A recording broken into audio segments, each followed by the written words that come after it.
Okay, so we've started Yep. This and we're webinar is being recorded. Okay, so we're good.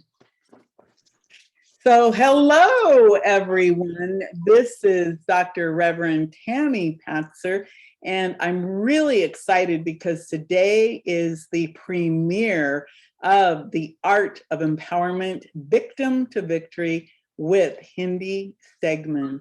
And just to let you know in advance, these are going to be topics that you may have very strong reactions to and feelings. So before I turn it over to Hindi, let me go ahead and tell you a little bit more about her, and then we can get into the first episode of The Art of Empowerment, Victim to Victory.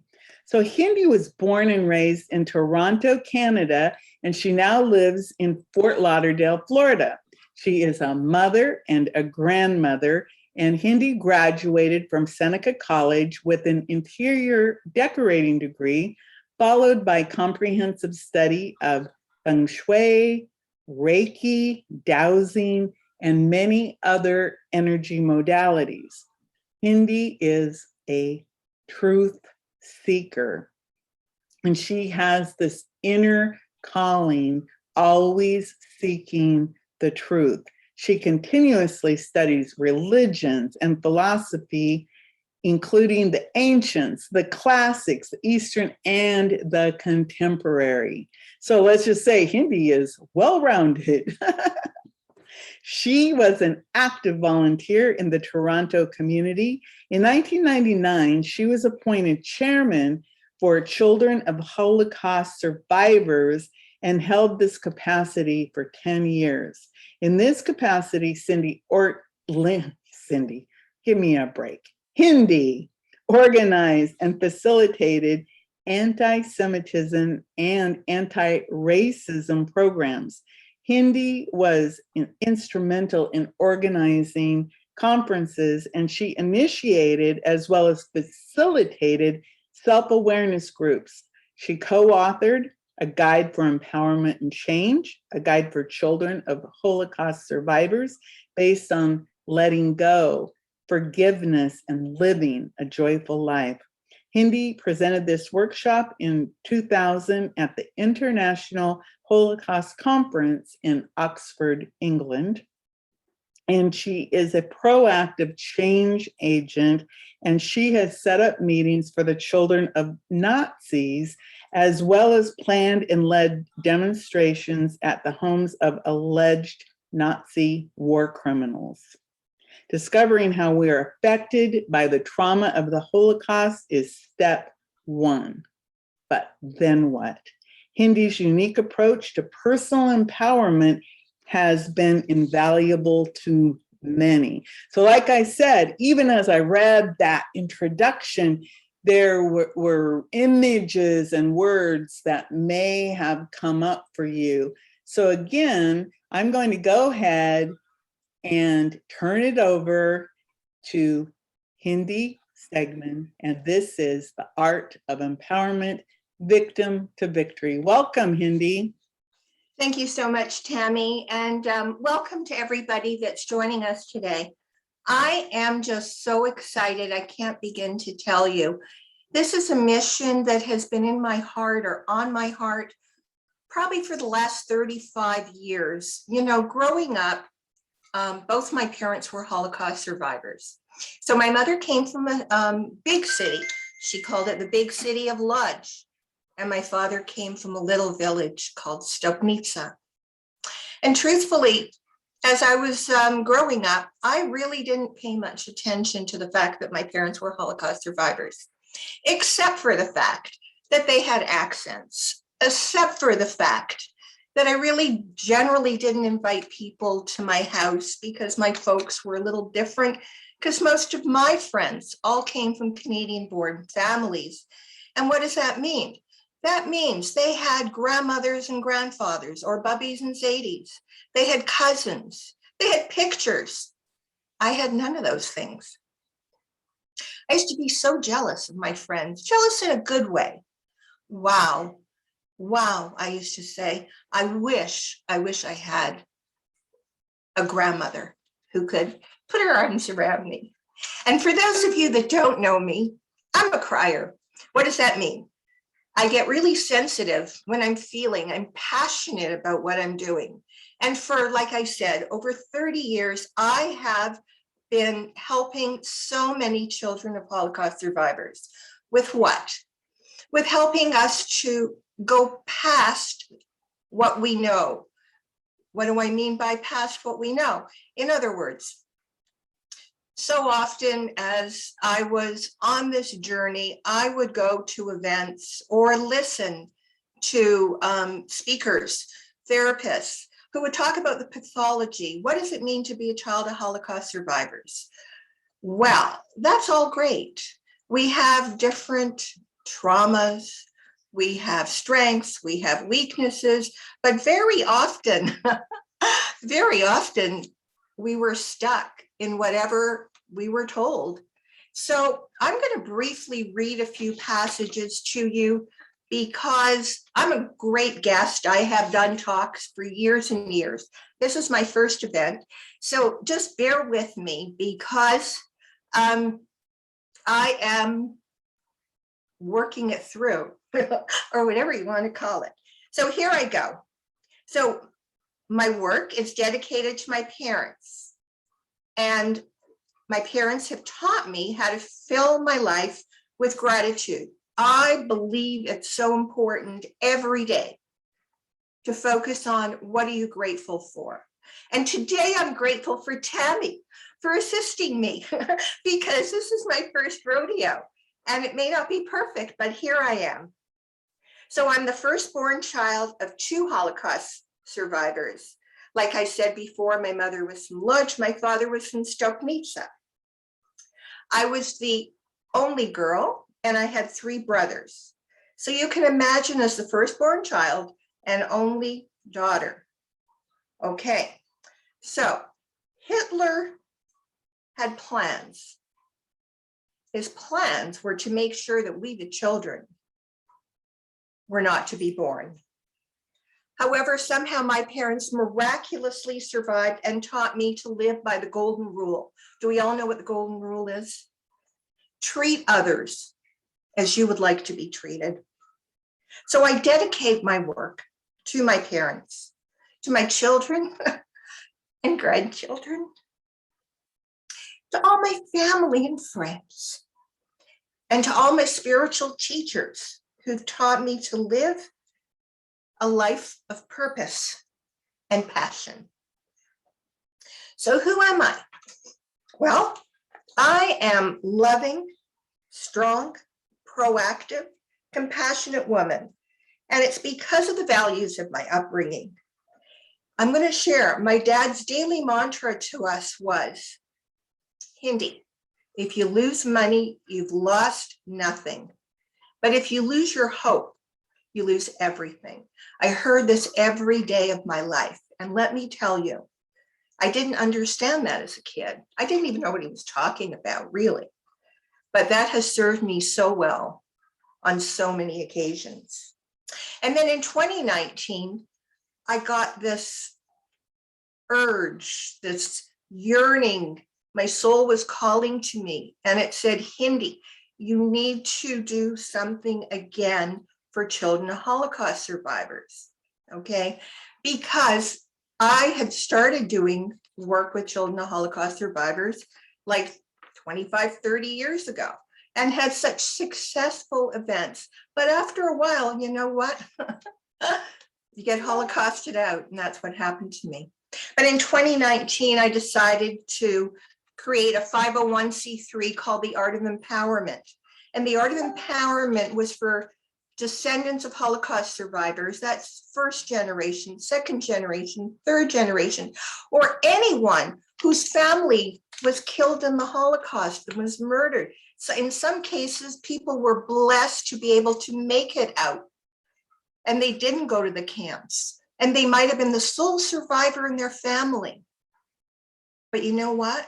Living in America or in Canada or wherever they were able to flee to, they carried that survivor's guilt, which they then passed on to their children.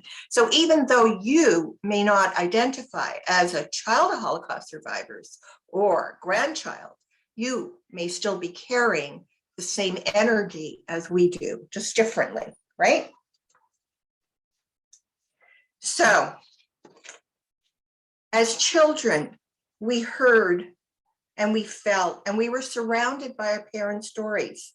And whether they chose to discuss their wartime experiences with us or not, we remain influenced by their stories because we can't help but being affected epigenetically. In some way, our parents' past experiences and their behavior, we carry every day. We hear it in our voices, in our actions, and how we plan our daily activities even. I mean, today in the pause, I know that so many of us are feeling isolated, but more than just isolated. I know for me at the beginning, I was like, wow, what's going on here? I feel constricted because they keep talking about the seniors. The seniors shouldn't be going out and the seniors have to be careful and the seniors shouldn't mingle. And in my mind, I'm visualizing, oh, maybe they're talking about Jews. Of course they weren't, but you know how your mind plays tricks on you. So the energy of this time can be really difficult for some of us. And I have clients who call me from time to time and they say, Indy, today's a Holocaust Day. I say, what does that mean? They say, well, I'm feeling isolated right now. I'm feeling alone. I'm feeling like I don't know where to turn. And I say, okay, let's talk this out. And we take that anxiety and turn it into really something positive. So I want to just share with you how the first time I heard growing up again, I did not feel, I didn't feel all that different as a child of Holocaust survivors, except for the fact that I didn't have grandparents. My parents had a accent, but I never thought of myself as a victim. I only thought of my parents and my ancestors that perished. And I'll never forget in the 1980s, I went to a conference and Elie Wiesel was the keynote speaker at the time. And I was sitting there listening to him attentively. And all of a sudden he said, you, the children, were Hitler's target. You, the children, should never have been born. You, the children. And I looked around the room like, who's he talking to? Me? I was Hitler's victim? No, it was my parents, my family. Well, I got such a shock to my system that I was the target. My brothers were the target. All of you were Hitler's target. So I just want to say, F you, Hitler. We are here. We survived. Not only did we survive, we thrive. So many children of Holocaust survivors are in the helping profession. We are teachers, we are doctors. It's just amazing how we've taken on this role to, we call it in Hebrew, tikkun olam, repair the world. And I think in all of us, there's a little bit of this energy of if we survived and if we are here, we're here to make a difference. And let me tell you something, I really take that on. But sometimes it can be a blessing and sometimes it can be a curse. So I'm going to share with you something that happened to me today, which is really interesting because I said, I was looking for guidance. What can I share with people today that will really help someone or many people? Because we all have things in common and many differences. So today I discovered that I carried a burden of feeling responsible and disrespected. I'm going to repeat the words, responsible and disrespected. I realized that as the firstborn child and the only daughter, I took on the responsibility of making my parents feel good, of being responsible for my brothers, for my family. Then it took on being responsible for friends. I even thought I was responsible for the whole world at some point. I mean, little old me, can you imagine me being responsible for the whole world? For, anybody else here feel that they carry this feeling of being responsible? If so, put it in the chat. I feel responsible. And the second word is disrespected. I realize that the feeling of disrespect goes back to really my parents and carrying this energy epigenetically in my body. Our parents who were survivors, and many Jews in general, from intergenerational, we were thrown out of the Middle Eastern countries, and there were pogroms in Europe and all kinds of things. But during the Holocaust, our parents were treated like vermin. Do you understand? They were treated like nothing. Their whole, there was no, forget about disrespect. They didn't exist as human beings, as people. As a matter of fact, I never correlated when somebody said to me, your parents were slaves during the Holocaust. They were slave labor. I said, my parents were slaves? No, slaves were other people. Yes, they had it rough, but the word slaves, I never pictured it, because you know what? I didn't picture things growing up. When I heard stories, I kind of buried them somewhere, but I never allowed myself to visually put pictures. I don't know about you. Tell me, have you put pictures to the stories? I know I didn't. So when I heard slaves, all of a sudden that picture, oh my God. So today I said, okay, the energy of feeling responsible and disrespected, that doesn't serve me any longer, nor does it serve any of you. So I want to go deep and say that for many of us, we were raised in homes and we didn't even know what it felt like to hear the words, I love you, to have a hug. For some of us, we were never hugged. First of all, we didn't have grandparents, no bubbies, no zadies, but our parents didn't know how. They didn't know how to say it even. So for years, I practiced. I decided that I wanted to hear, I love you, from my mother. I wanted to hear those words. And so I used to pick up the phone and practice saying, I love you, Mom, and hang up. I love you, Mom, and hang up. I love you, Mom, and hang up. And then one day I said, okay, Hindi, it's time. And I said, I love you, Mom. No answer. Okay, don't give up. Next time, I love you, Mom. No answer. I don't know how many times there was no answer, but one day I said, I love you, Mom. And you know what she said? She said, Hindi, I loved you first. And that was it. From that moment on, it was, I love you. And we got it. And I broke the ice. And she allowed herself to feel and to say the words. So I don't know if any of you get what I'm saying, and I'm sure you do. And it's never too late, even if your parents aren't here anymore. And you say, I love you, they're going to speak back to you. Now, with my dad, it was really interesting because he was more touchy-feely. And he could say, I love you. He could hug me. But did he really feel it? I never knew. And it was only about 8 or 10 years ago. He came to visit me here in Florida, and he spent about 2 weeks. And when it was time for him to leave, I hugged him and said, "I love you, Daddy."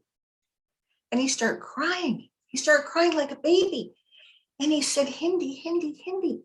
For the first time in my life, I feel how much you love me." I said, "Oh my God, you mean all this time you couldn't feel it?" He blocked it. Do you know how many years I worked on sending him love, letting him feel the love? And finally, 8 years ago, it was breakthrough. And he could feel it. As a matter of fact, when I went to visit him in Toronto, just, I don't know, maybe a year or two before he passed in 2018. And he said to me, he held me in his arms and he said, he rocked me back and forth. And he said, Hindi, I can feel you love me more than a mother can love a child." Oh my God, I burst into tears. He was expressing how much he loved me. Do you know what it means to be living in a home your whole life and never hear those words? I practiced, and I sent them love. And I'm so blessed that Mom just passed in 2020. She was 100 from COVID, and Dad was not much younger. And both of them really knew what it felt like. They could feel what it felt like to feel love and not feel guilty about it. Because something else growing up, I realized that even in a joyous occasion, the memory of the Holocaust always came up at a party, at an event. If only there's nobody here to celebrate with us. And so I know that for myself, I held back really having a fantastic time at parties. I couldn't understand, how come people are so free to just laugh and have fun? Somehow I felt guilty. I didn't have a right until I told myself I did. And let me tell you something, if you want to have somebody that knows how to have fun at a party, invite me because I really know how to have fun. So if anybody is feeling guilty, forget about it. It's time to just release that and let go. Okay. So I told you before about the daily mantra that my father's told me about having hope. If you lose money, you've lost nothing. Well, listen to this one. My mother, now she didn't have that psychology. You know what she would say? If I was nervous, upset, worried, she said, Hindi, are they coming to arrest you? Are they taking you to jail? Are they going to murder your family? No? So what are you so worried about? What is so terrible? If they're not going to arrest you, they're not taking you to jail, and they're not going to murder your family, then just stop worrying. Well, let me tell you something. Over the years, I've heard my mother's message in my head. So I don't get stuck in worry because nobody's taking me to jail. My family's not getting murdered. And so what? So here were two parents that I had with two separate messages, but both of them have played an important place in my life. So think about, for you, what message did you get from your mother or your father that you don't even realize that you're playing out every day? That even though sometimes you think it's a negative, it was a gift. They gave us so many jewels, so many gems. And talking about jewels, we were our parents' jewels, right? They polished us, they took care of us, they protected us, sometimes too much. And not only were we our parents' jewels, but we were the jewels of the Jewish community, and very often. That was a big burden. Wow, does that mean I had to be perfect all the time? Oh, did I have to be perfect all the time? Well, as the firstborn child and the only girl, of course I had to be perfect all the time. I was always perfect at home. I wanted to make my parents happy.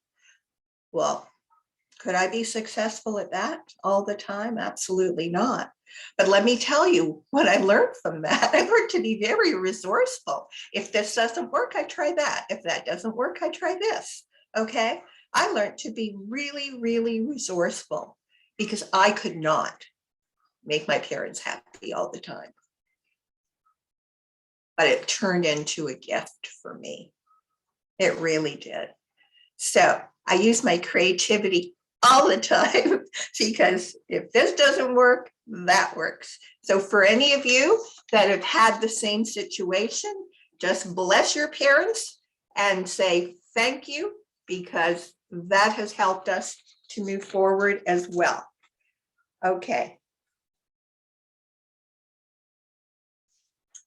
I just want to say that maybe I've been rambling and going up back and forth because I'm really just so excited. And as prepared as I am, I'm not prepared because there's so much emotion built up in me. I can't wait to share the gifts that we are going to give to each other.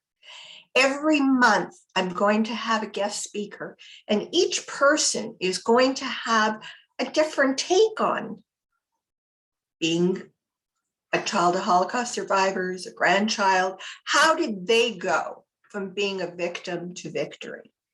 All right, so stay tuned for that. But today, I want to go back again to what we were talking about earlier, because I want to release the energy for myself and for anyone else that's on this call of feeling responsible and disrespected.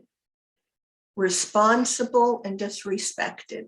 So often in my life, that has robbed me of my joy.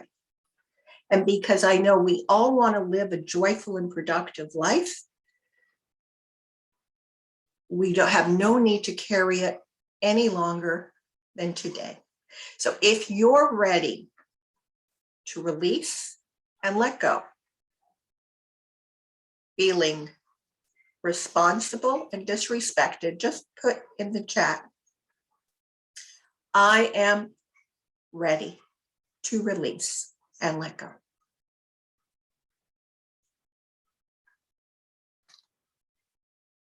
Now, you can close your eyes and listen to my words and interpret your mom or your mom and dad or anyone else that you feel this energy has come from. So just relax and close your eyes and just listen to my words and imagine that you are following along and saying them with me. I love you, Mom and Dad. And I release the energy of feeling responsible for my family, my friends, and the world. This energy has been a burden and no longer serves me. I now cut the cord to this energy of being responsible.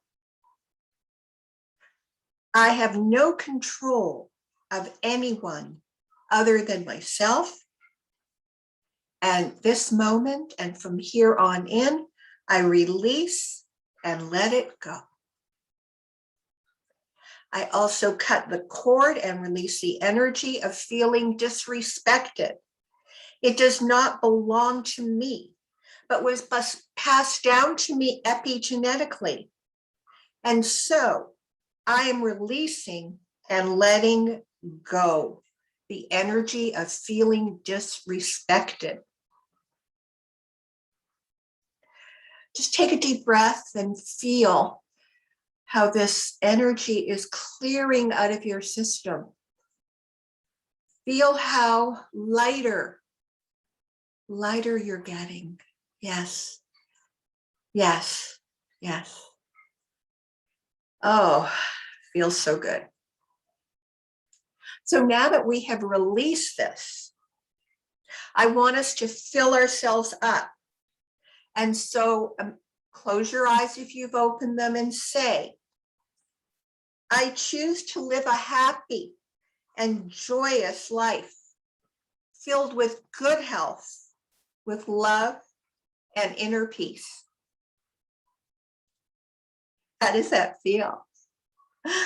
To life l'chaim, and victory is ours. If you feel it, please write the word victory.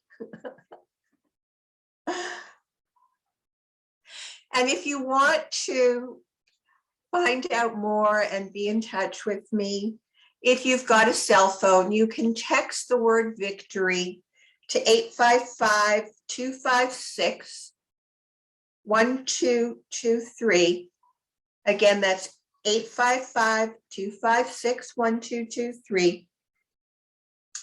And I will be happy to get you some more information. You can also join a private Facebook group that I've created.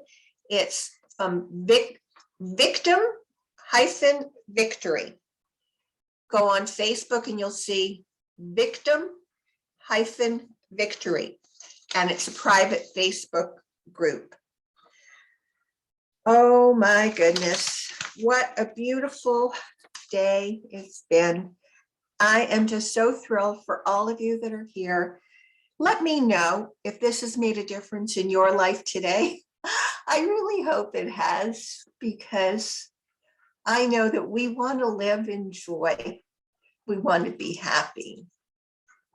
And I think that together, I know that together we can make this world a better place. So thank you all for coming, and I look forward to seeing you next month. And I will send out a message with who my keynote speaker is going to be that I'm going to interview. It's somebody fantastic.